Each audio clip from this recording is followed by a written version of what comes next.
የአደጋው ሰለባዎችን ያጽናኑት አባት። ኦርቶዶክሳውያኖች የምር በዚህ ዘመን እንደነዚህ አይነት አባት ስላሉን ልንኮራ ይገባል። ብፁዕ አቡነ ይስሐቅ ይባላሉ። የወላይታ ሀገረ ስብከት ሊቀ ጳጳስ ናቸው። ሰሞኑን በአርሲ ዞን እንግዲህ ከፍተኛ የሆነ ኦርቶዶክሳውያን እየተጨፈጨፉ ነው።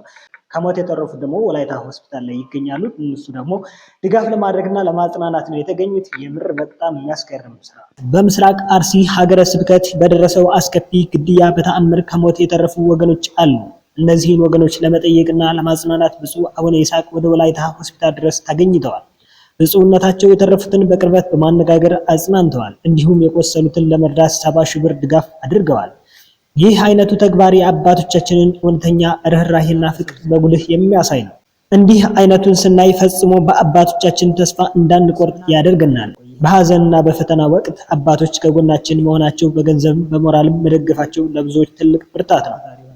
ብፁዕ አቡነ ይስሐቅ ያደረጉት ይህ የፍቅር ተግባር በችግር ውስጥ ላሉት ወገኖች ትልቅ ተስፋን ሰጥቷል። እንዲሁም የብዙዎችን ልብ ነክቷል። ለአባታችን ለብፁዕ አቡነ ይስሐቅ ምስጋና ይድረሳቸው።